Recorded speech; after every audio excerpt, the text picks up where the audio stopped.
송곳 같은 말, 허무한 말, 우리가 주목해야 될 말을 전해드립니다. 왁자지껄, 말. 전권을 행사하는 비대위원장을 맡게 된다면 기꺼이 그 독배를 마실 각오가 돼 있다. 새누리당 유승민 의원이 탈당할 생각이 없다면서 한 얘기입니다. 그런데 비대위원장을 모두 독배라고 하는데요. 그 독배를 지금 친박, 비박 가릴 것 없이 서로 마시려고 하는 것이 정말 신기합니다. 일반적으로 독배라고 하면 서로 상대에게 미뤄야 정상인데 그렇지 않다는 거, 이거 정말 신기하다는 얘기인데요. 그러니까 이게 진짜 독배가 아니라고 생각할 수밖에 없는데요. 그런데 지금 상황이 이런 정치적 수사로 표현할 정도로 한가하거나 지금의 정치적 현실을 포장할 수 있다고 생각하는 건 아닌지, 이게 오히려 더 신기하다는 생각입니다. 어쨌든 지금 새누리당의 상황은 신기하다, 이렇게 표현할 수밖에 없을 정도로 정상적인 상태라고 보기 힘듭니다. 이런 때일수록 좀 더 솔직하게 국민들에게 다가갈 필요가 있을 겁니다. 더 이상 어떤 수모를 당해야 친박과 결별할 것이냐. 새누리당을 탈당한 김용태 의원이 유승민 의원에게 즉각 탈당을 호소하면서 한 얘기입니다. 근데 이것도 신기한 일입니다. 지금 김무성 전 대표 측은 탈당을 거의 결심한 것 같지만 유승민 의원은 요지부동인 것 같기 때문입니다. 정치에서는 타이밍이 중요하다고 할 때 과연 지금 유승민 의원 행동이 그런 기초에 충실하다고 할 수 있을지 모르겠습니다. TK 지역의 기반인 유승민 의원 입장에서는 지금과 같은 입장을 견지할 수밖에 없을지 모르지만 자신의 행동으로 비박 전체가 오도 가도 못하는 상황을 만드는 것은 아닌지 모르겠습니다. 자칫 역풍을 맞게 되는 것은 아닌지 모르겠다는 겁니다.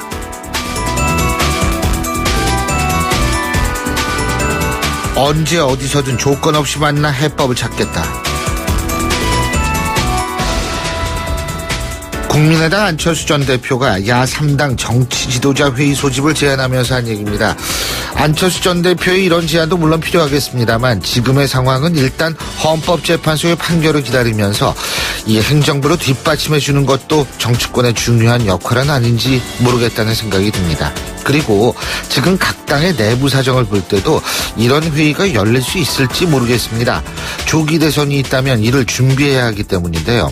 이런 차원에서 지금 안철수 전 대표의 제안 어느 정도 여론의 울림을 얻을 수 있을지 모르겠습니다. 지금까지 말이었습니다.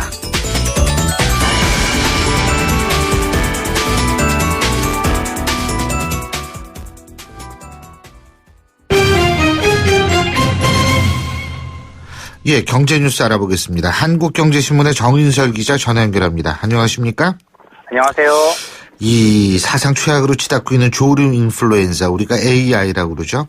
네. AI에 대응하는 정부 정책, 이게 좀 오락가락하고 있다고 그러대요. 예? 네, 컨트롤 타워가 없다라는 걸 여실히 보여주고 있는데요. 네.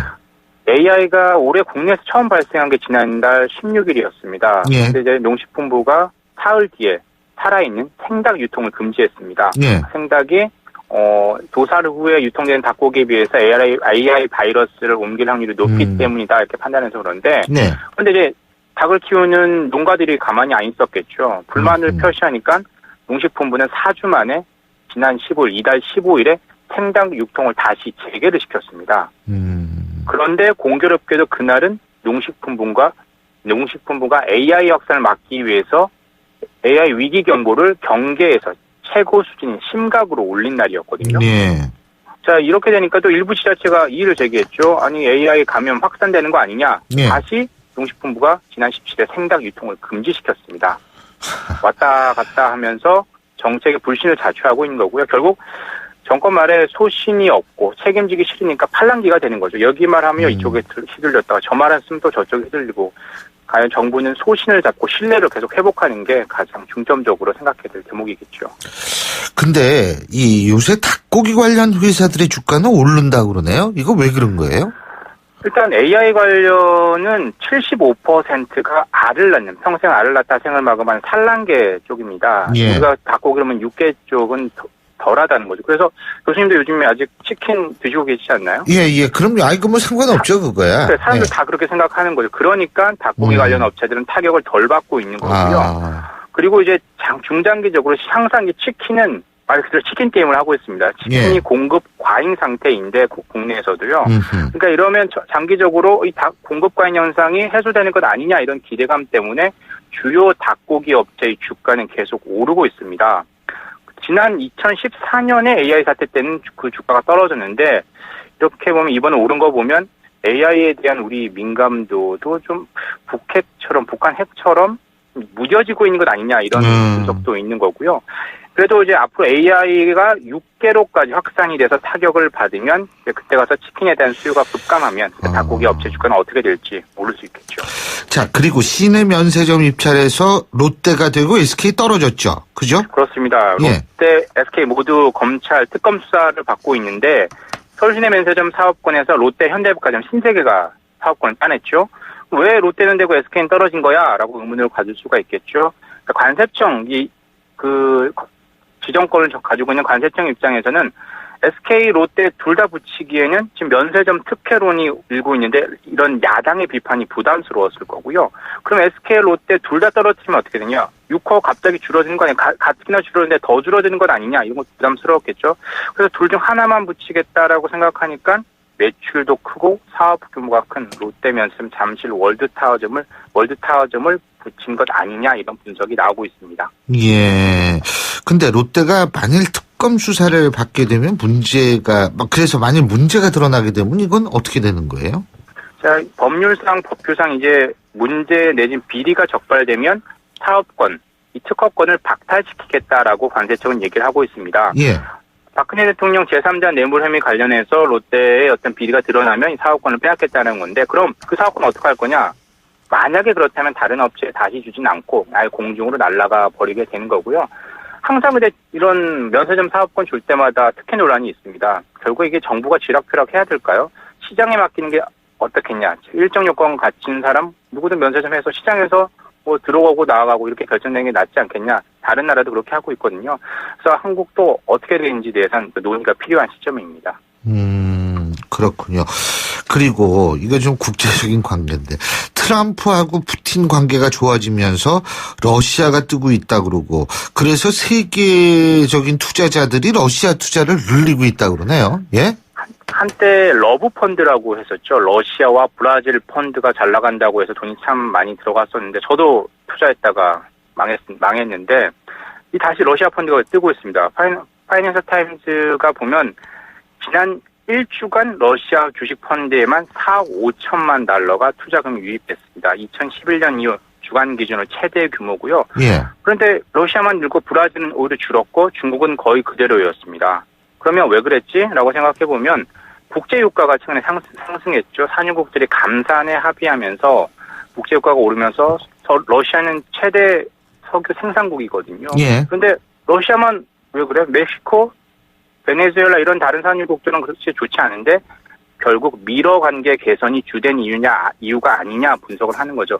흔히 브로맨스라고 하죠. 남자들 간의 우정과 사랑 사이. 브로맨스. 트럼프 미국 대통령 당선자와 푸틴 대통령의 사이가 좋은 것 아니냐. 왜냐하면 트럼프 당선자가 블라디미르 푸틴 러시아 대통령의 거의 절친인 렉스 틸러슨 엑슨모빌 회장을 국무장관으로 지명했거든요. 그래서 러시아에 대한 경제 제재가 완화되는 것 아니냐, 미러 관계가 좋아지는 것 아니냐 기대감이 커지고 있어서 러시아 증시만 신흥국 시장 중 나홀로 강세를 보이고 있는 겁니다. 예. 그리고 일본 트럼프 당선인이 취임한 직후에 정상회담을 다시 추진하고 있죠. 예? 다들 기억하실 겁니다. 지난달 맞습니다. 트럼프 후보가 대통령 당선되자마자. 예. 맞아요. 바로 뉴욕 트럼프 예. 타워로 달려갔죠. 근데 이번에는 트럼프 후보가 대통령 취임식이 내년 1월 20일에 있는데 그럼 또 달려가겠다는 거죠. 1월 27일께 미일 정상회담을 여는 방안을 추진하겠다는 겁니다. 물론 아직까지는 일본만의 생각인데 미국이 어떤 입장을 취할지 모르고요. 그럼 취임 일주일 내 정상회담을 가진 적이 있느냐? 상당히 이례적이라는 거죠. 그래서 미일 동맹이 굳건하다라는 걸 국제적으로 좀 보여주려는 거고 이게 결국은 일본에 도움이 된다는 거죠. 예. 그리고 가장 중요한 환태평양 경제 동반자 협정 TPP 체제에 미국에 동참시킬 수 있도록 하려고 하는데 아베가 과연 트럼프를 설득할 수 있을지가 관심이 되고 있죠. 예. 오늘 소식 여기까지 듣겠습니다. 고맙습니다. 감사합니다. 예. 지금까지 한국경제신문의 정인설 기자였습니다.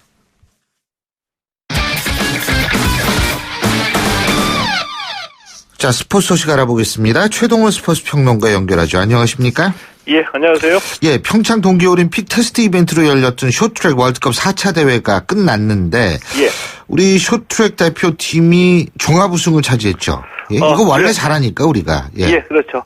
이 금넷, 은 하나, 동 두 개로 종합 1위를 차지를 했습니다. 예. 어제 경기에서 이 신석희 선수가 1500m, 최민정 선수가 500m에서 금메달 추가하면서 4개 대회에서 연속으로 2관왕을 차지했습니다. 여자 대표팀이 금셋, 은 하나, 동 한 개로 선전했는데 이 반면에 남자 대표팀이 이정수 선수가 1500m에서 1위에 오르면서 금 하나, 동 하나로 다소 부진했거든요. 예. 남자 대표팀에는 이 새로 합류한 선수들이 많아서 이제 경험이 좀 적다 보니까 이 레이스 운영에 미숙하다는 약점을 드러내기도 했는데 이 남자 대표팀의 김선태 감독 이 부족한 부분을 메우겠다고 말하면서 이 비난보다 격려를 해주시면 좋겠다 이렇게 부탁하기도 했습니다. 그런데 그 러시아로 귀화한 선수죠. 빅토르 안현수 예. 선수. 근데 이 안현수 선수는 메달을 못 땄네요. 예, 그렇습니다. 이제 귀화했으니까 이제 공식적으로 빅토르 아니죠. 예, 예. 이 빅토르 안 선수가 이 1500m, 500m 남자 계주 5000m에 출전했는데 이 메달을 따내지 못했습니다. 그런데 이 500m 결승에서 한승수 선수가 빅토르 안 선수와 부딪혀서 넘어지기도 했거든요. 네. 근데 빅토르 안 선수가 실격으로 처리되면서 한승수 선수가 동메달을 목에 걸기도 했습니다. 이 빅토르 안 선수 경기 끝나고 한승수 선수에게 사과했고요. 이 한승수 선수도 경기 도중에 일어날 수 있는 일이다. 괜찮다고 하면서 안현수 형과 뛸 수 있어서 영광이었다. 이렇게 말하기도 했습니다. 예, 아이 보기가 좋네요. 예. 근데 이번 대회 우리 선수들 성적도 물론 중요하지만 평창 올림픽 앞두고 열린 테스트 이벤트였기 때문에 대회 운영, 시설 점검 이것도 굉장히 중요한 거 아니겠어요? 그죠? 예, 그렇죠. 예. 이 대회가 열린 이 강릉 아이스 아레나가 이 평창 올림픽 경기장이거든요. 예. 최근에 완공이 됐는데 좀 부족함도 없지 않아 있었지만 이 대체적으로 무난했다 이런 평가를 받았습니다. 린드버그 IOC 조정위원장도 이 경기 진행과 관중 참여, 경기장 시설 이 모든 면에서 완벽했다 이런 평가를 내렸는데 이 선수들도 특히 경기장 시설하고 이 빙질에 좀 만족감을 표시했습니다. 문제가 됐던 부분은 이 전광판하고 주차장이었었거든요. 예. 근데 뭐 이 정도는 충분히 시간을 두고 개선이 가능한 부분이라고 보고요. 이번 대회 특히 사흘 동안 열렸는데 예. 이 쇼트트랙 경기에 사흘 동안 29,500여 명의 관중이 찾아왔거든요. 흥행에도 성공했다 이런 평가를 받기도 했습니다. 그렇군요. 그 예전에는 동계 종목 뉴스 이건 뭐 결국은 쇼트트랙하고 스피드 스케이팅 이 정도였는데 그죠? 근데 이제 이게 올림픽 개최 예정 덕분인지 모르겠습니다만 동계 종목 뉴스도 굉장히 많아지고 다양해졌습니다. 그만큼 우리 선수도 여러 종목에서 잘하고 있다는 건데 스켈레톤의 윤성빈 선수 말이에요. 예. 2개 대회 연속으로 메달을 따냈네요. 예? 예, 맞습니다. 이 평창 올림픽이 좀 계기가 돼서 이 동계 종목에 투자가 이루어지다 보니까 일어난 결과이거든요. 이 스켈레톤 윤성빈 선수 월드컵 2차 대회에서 동메달을 따냈고요. 1차 대회에서 이 금메달을 목에 걸면서 2개 대회 연속으로 메달을 차지했습니다. 이 봅슬레이 4인승에서도 이 원윤종, 김진수, 오재한, 전정린 선수가 5위를 기록했습니다. 2인승에서는 원윤종, 서영우 선수가 세계 랭킹 1, 2위 다툴 정도로 성장을 했는데 그동안 4인승에서는 부진했었거든요. 이 봅슬레이 4인승 5위는 역대 최고 성적입니다. 자, 축구 얘기인데 이 프리미어리그에서는 참 드문 일이 일어났어요. 경기가 끝나면 그 맨 오브 매치라고 그래가지고 오늘의 선수 선정하죠. 그죠? 예, 맞죠. 근데 맨 오브 매치가 선수가 아닌 골대예요. 골대. 예? 예. 말씀하신 대로 참 드문 일인데요. 예. 어제 이 프리미어리그 웨스트햄과 헐시티 경기에서 웨스트햄이 마크 노블 선수의 결승골로 1-0으로 이겼습니다. 예. 네, 헐시티로서는 좀 억울한데 예. 무려 3번이나 웨스트햄의 골대를 맞힌 겁니다. 골이나 다름없는 슛이 무려 3번이나 골대를 맞은 거죠. 예. 경기 끝나고 웨스트햄의 서포터스들이 트위터를 통해서 현재 오늘의 선수 투표를 했는데 무려 57%의 득표율로 사람이 아닌 웨스트햄의 골대가 잘 막아냈다 이런 뜻으로 오늘의 선수로 선정이 된 겁니다. 대개 이제 결승골 넣었으니까 마크 노블 선수가 이 오늘의 선수가 제지되는데 그렇죠. 안 됐거든요. 마크 노블 선수 뭐 이러려고 내가 결승골 넣었나 뭐 이런 심정이지 않았을까 생각이 듭니다. 예. 어제 그 프로농구, 프로배구 경기 결과 간단하게 정리해 볼까요? 예, 프로배구에서 OK저축은행이 우리카드에 패해서 7연패에 빠졌습니다. 예. 이 OK저축은행이 지난 시즌에 2회 연속 우승을 달성한 팀이거든요. 예. 선수들 부상 때문에 올 시즌에는 좀 고전을 면치 못하고 있고요. 이 반면에 프로농구에서는 이 KT가 전자랜드를 78대 74로 이기고 11연패에서 탈출했습니다. 11연패에서 간신히 벗어났는데 조동현 감독이 일단 한숨을 돌릴 수 있게 된 것 같습니다. 예, 오늘 소식 잘 들었습니다. 고맙습니다. 예, 고맙습니다. 예, 지금까지 최동훈 스포츠 평론가였고요. 신율의 출발 새 아침 3부 순서 여기서 줄입니다. 잠시 뒤 4부에서 뵙겠습니다. 안녕하세요. 배우 박하선입니다. 아버지의 사업 실패로 좁은 차에서 생활하던 은훈의 가족이 새 집을 찾고 가스 폭발로 전신 화상을 입은 현석이가 치료비 걱정을 덜 수 있었던 것은 다 여러분의 사랑 덕분입니다. 누구에게나 찾아올 수 있는 위기의 순간, 월드비전은 위기 아동 지원 캠페인을 통해 도움이 절실한 가정을 긴급 지원합니다. 연말 연시, 여러분의 사랑이 꼭 필요한 곳에서 희망이 될 수 있도록 월드비전과 함께해주세요. 후원 문의 1688-3570, 1688-3570. YTN 라디오 캠페인 더 가까이. 안녕하세요. 인간비타민 또 고슴도치 엄마 장영란입니다. 엄마들이 요맘때 되면 고민이 참 많아져요. 아이들 선물 와우 고민되죠. 크리스마스 크리스마스 끝나면 또 설 선물 골치 아파요. 소중한 우리 아이들에게 이런 선물은 어떠세요? 건강한 지구. 아이들이 마음껏 뛰놀 수 있는 비옥한 땅, 실컷 숨쉬고 마실 수 있는 깨끗한 공기, 후룩후룩 걱정 없이 마시는 맑은 물. 얼마면 살 수 있냐고요? 빼세요. 빼라고요. 이번 연말 선물엔 포장비를 빼세요. 과대 포장을 줄이는 것만으로도 건강한 지구를 선물해 줄 수 있답니다. 속이 꽉 차야지 겉만 화려하면 뭘 하냐고요. 빼세요. YTN 라디오 캠페인 더 가까이. 한국환경공단과 함께합니다. 골프 장갑도 지맥스, 생산 장갑도 지맥스, 헬스 장갑도 지맥스, 가죽 장갑도 지맥스, 장갑하면 지맥스. 대한민국 우리 장갑 지맥스. 30년 한길 범양 글러브가 만듭니다. 글러브 맥스. 지맥스. 일제강점기 조국 항일투쟁의 독립자금을 보태었던 재외동포. 근대화 시기에는 선진기술과 인재를 길러 경제발전의 밑거름이 되어주었고, 지금은 경제 영토를 넓히며 한류 확산과 모국의 역사, 문화를 바로 알리기 위한 공공외교를 실현하고 있습니다. 다가올 통일시대, 전세계 720만 재외동포는 한반도 통일을 위한 발걸음의 든든한 지원군이 될 것입니다. 이민으로 해지지 않는 나라 대한민국. 재외동포가 큰 자산입니다. 이 캠페인은 720만 재외동포의 든든한 버팀목 재외동포재단과 함께합니다. 날카로운 분석, 내일을 보는 시선, 신율의 출발 새 아침. 신율의 출발 새 아침 4부 순서, 먼저 광고부터 듣겠습니다. 골목골목에 멋을 더하는 100년 넘은 유럽의 아파트들. 우린 언제까지 고풍스럽다고 부러워해야만 할까요? 좋은 집은 시간을 이겨야 한다. 시간을 이기는 아파트 금강 펜테리움, 금강주택. 한가인입니다.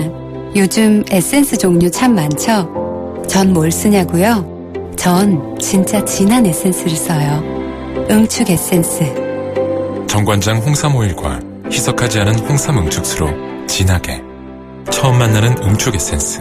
동인비 진 에센스. 올뉴 말리부가 자신있게 선보이는 말리부 프로미스 프로그램. 구매 후 한 달 내 마음이 바뀌면 새 차로 교환 또는 환불까지 놀라운 혜택. 지금 경험해보세요.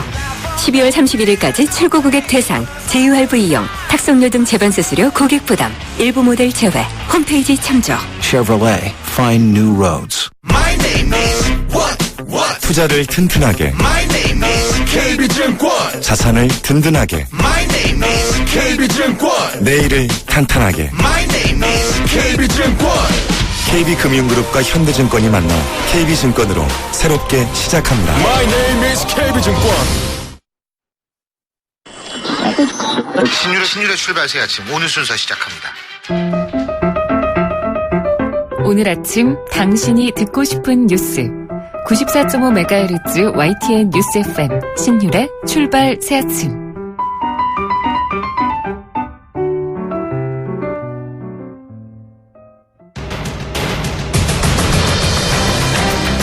매주 월요일 아침 정치권의 복잡한 이슈를 말끔히 정리해드립니다. 출발당 최고위원회의.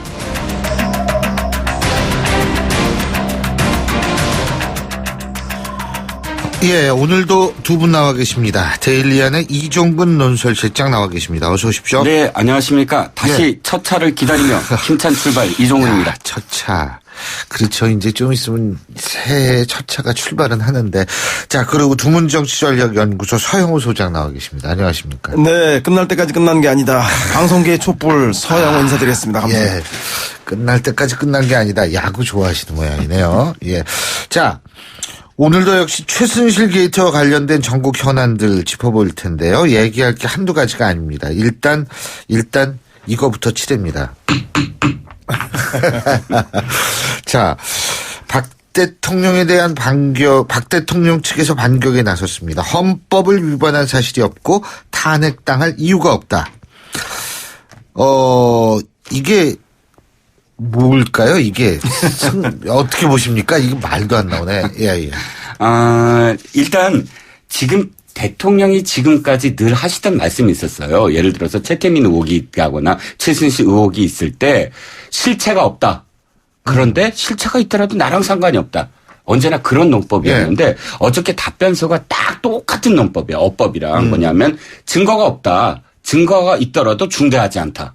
그러니까 똑같은 어법이거든요. 어저께 답변서의 가장 큰 어쨌든 핵심은 서론 부분도 결론 부분도 똑같이 증거가 없다. 증거 내놔봐라. 확건 증거가 없다. 그런데 증거가 있더라도 대통령을 탄핵시킬 만한 중대한 사유가 아니다. 이런 어떤 논법으로 일관했습니다.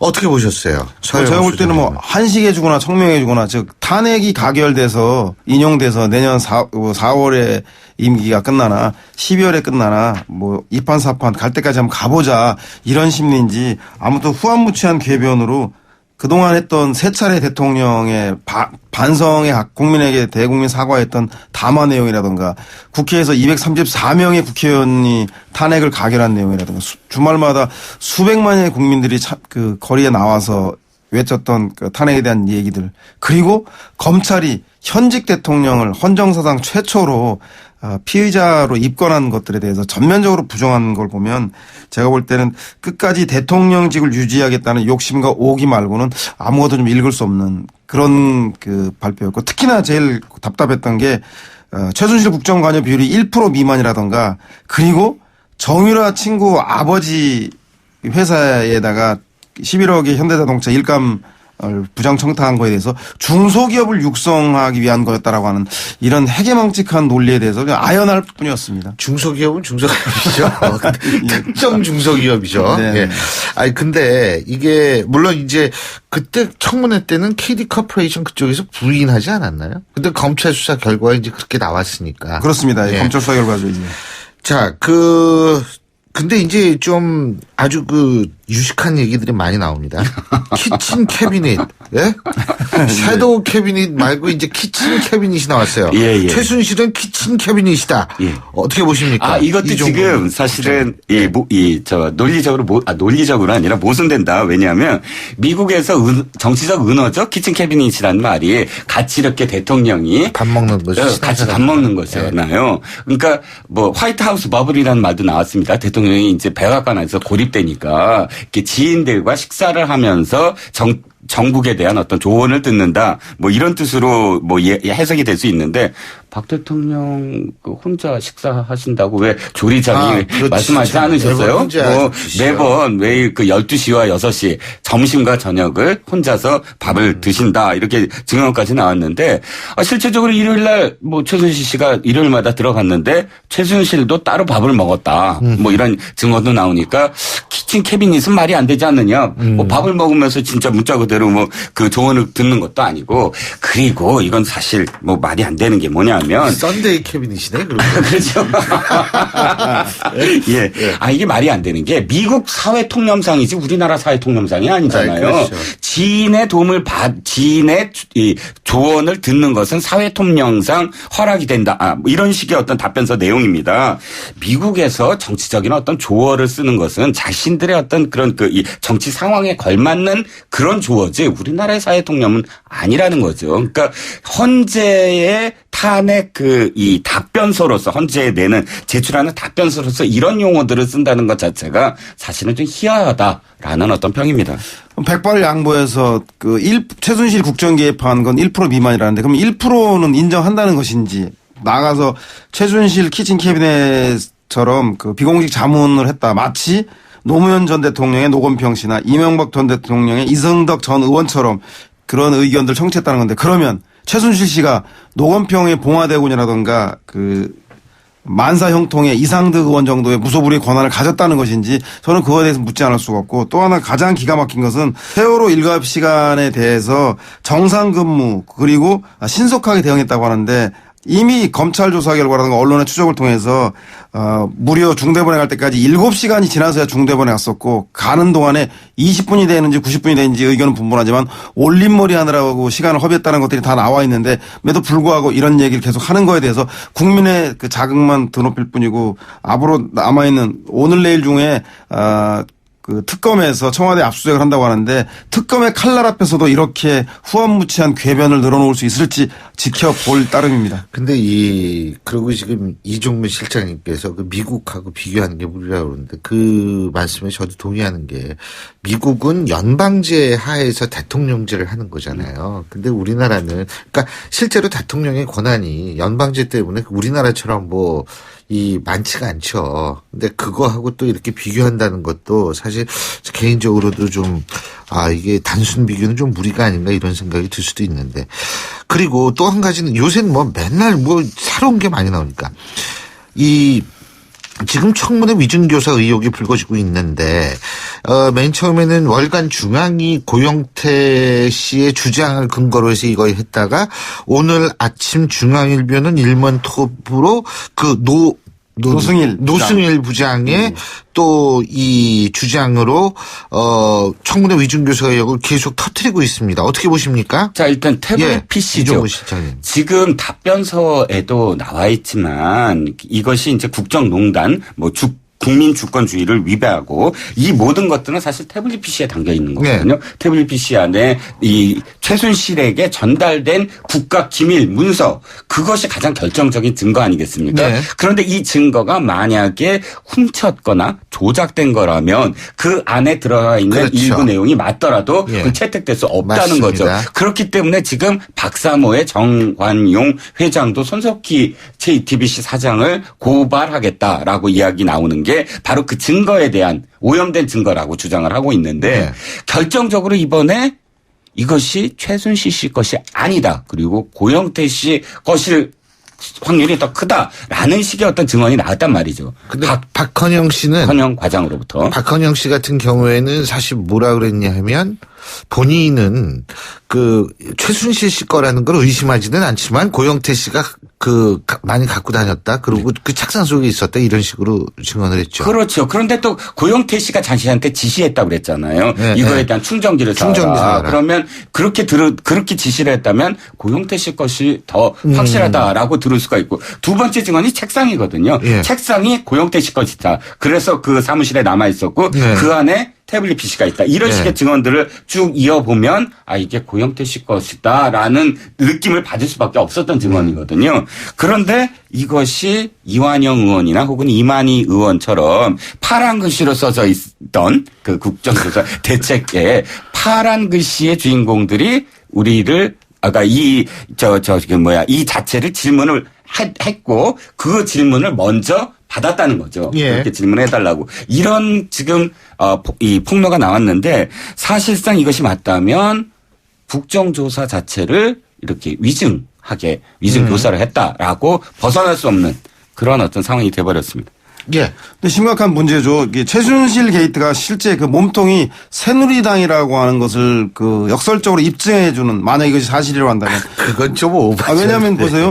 노승일 부장이 그 오늘 중앙일보에다 그 얘기한 거에 따르면 그 노승일 부장이 18일 날 이완영 의원이 태블릿 PC는 고용태 거고 그리고 JTBC가 이걸 절도했다라고 얘기를 만들자고 정동춘 이사장에게 제의를 했고 정동춘 이사장이 박헌영 K스포츠 재단 과장에게 전달해서 그 청문회에서 그런 쇼를 했다는 거 아니겠습니까? 따라서 이 박헌영 과장이 노승일 부장한테 왜 나한테 이런 거 시키는지 모르겠다라고 투덜투덜을 대서 노승일 부장이 그 얘기를 아마 고영태 그 증인에게 하는 바람에 고영태 씨가 청문회가 15일에 있는데 그 이틀 전에 원로현 중앙과 인터뷰하는 내용에서 그걸 전모를 알고 인터뷰에 얘기를 한 거죠. 근데 중앙일보 그 기자가 설마 그런 일이 있겠냐고 기사화하지 않았다가 실제 15일에 청문회에서 그런 일이 벌어지자 이제 중앙일보가 크게 보도하기 시작했던 건데 제가 볼 때 아무튼 이런 그 증언에 대해서 허위 증언을 공모했다고 한다면 이 문제에 대해서도 22일 날 청문회에서 반드시 밝혀져야 될 것 같고요. 예. 근데 한 가지 안타까운 것은 그렇게 위증을 교사하고 했는데도 불구하고 고영태 태블릿 PC는 애플 거고 그리고 실제 JTBC가 입수했다고 하는 거는 태블릿 PC는 삼성 거죠. 네. 그래서 두 가지가 틀린 거기 때문에 이런 공모 자체가 아무 의미가 좀 없어졌다는 거. 그것도 의미하는 것 같습니다. 일단 이완영 의원은 여기에 대해서 12월 4일 날 고등학교 후배인 정동춘 이사장을 만난 것은 사실이다. 하지만 그 얘기를 내가 정 이사장에게 한 것은 아니다. 박헌영 과장이 태블릿 PC가 고영태의 것이라고 한다는 취지로 정 이사장이 말해서 내가 들은 내용이다. 청문회 관련해서 문의할 게 있다고 해서 만났다. 지금 이렇게 주장을 하고 있고요. 그리고 또 한 분이 누구죠? 이만희 의원입니다. 이만희 의원은 유모 부장이라고 해서 이 사람이 박헌영 과장의 상사예요.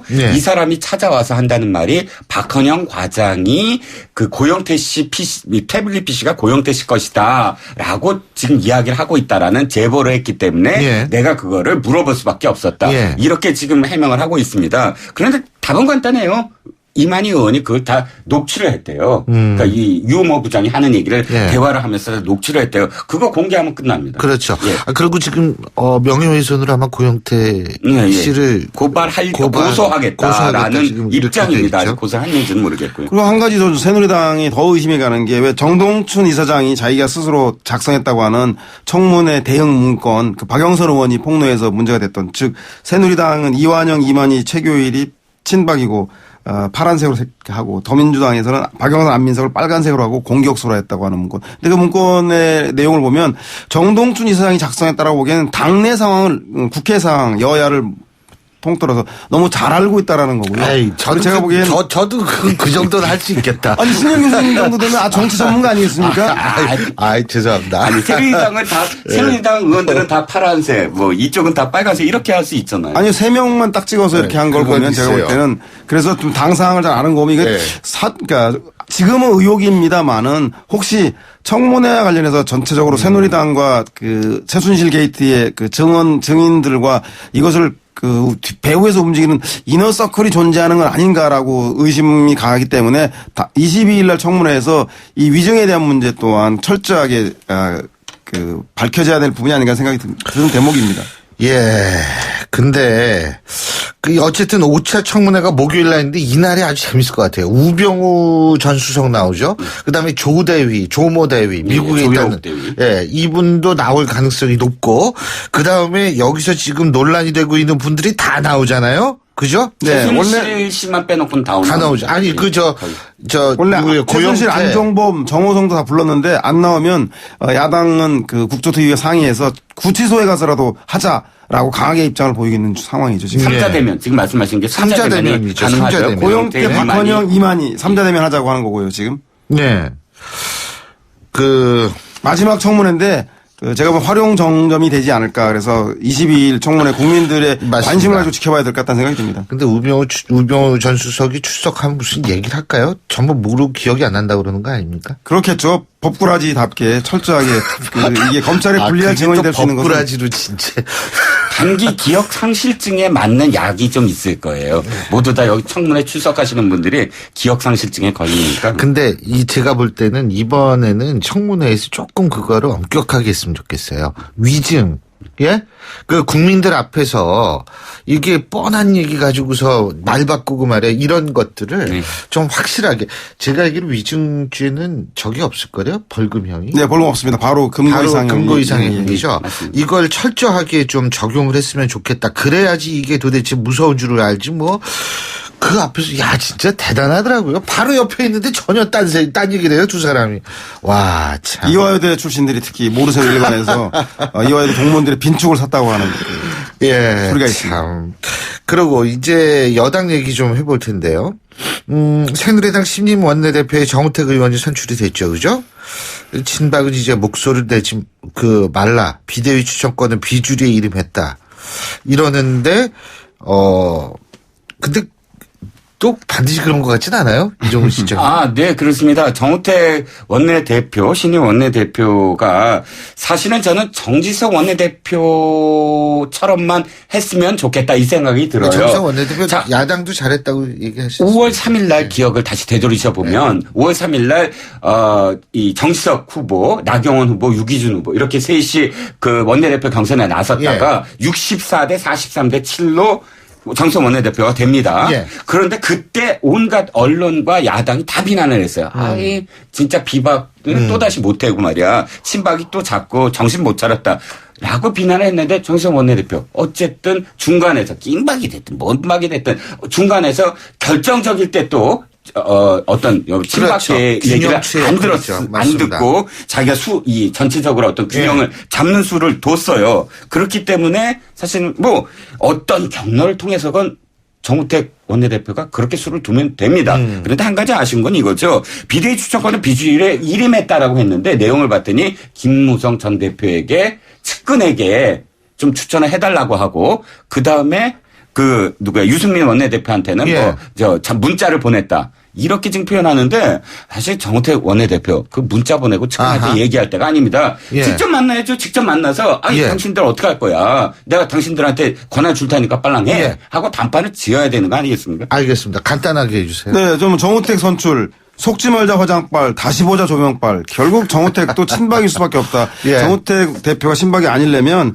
개파에 대해서 비박을 안배하겠다고 생각하지 말고 최순실 게이트 진상규명에 주력해야 됩니다. 청와대 현장조사 개시하게 하고 이영선, 윤전추 나오게 황교안 총리한테 압박하고 그리고 나서 황교안 총리가 인사권, 의정권만 가지고 너무 신경 쓸 게 아니라 야당과 함께 여야정 협의회를 만들 수 있도록 협조한다라면 그야말로 친박이 아닌 국민의 박으로 돌아올 수가 있다는 생각이 듭니다. 이번 주 지나면 어떻게 될지 저는 알 수 있을 것 같아요. 자, 오늘 두 분 말씀 여기까지 듣죠. 고맙습니다. 네, 감사합니다. 예, 지금까지 데일리안의 이종근 논설실장, 두문정치전략연구소 서영호 소장이었고요. 자, 신율의 출발 새 아침 오늘 순서는 여기서 모두 줄이겠습니다. 저는 내일 아침 7시 15분에 다시 오겠습니다. 신율이었습니다. 고맙습니다.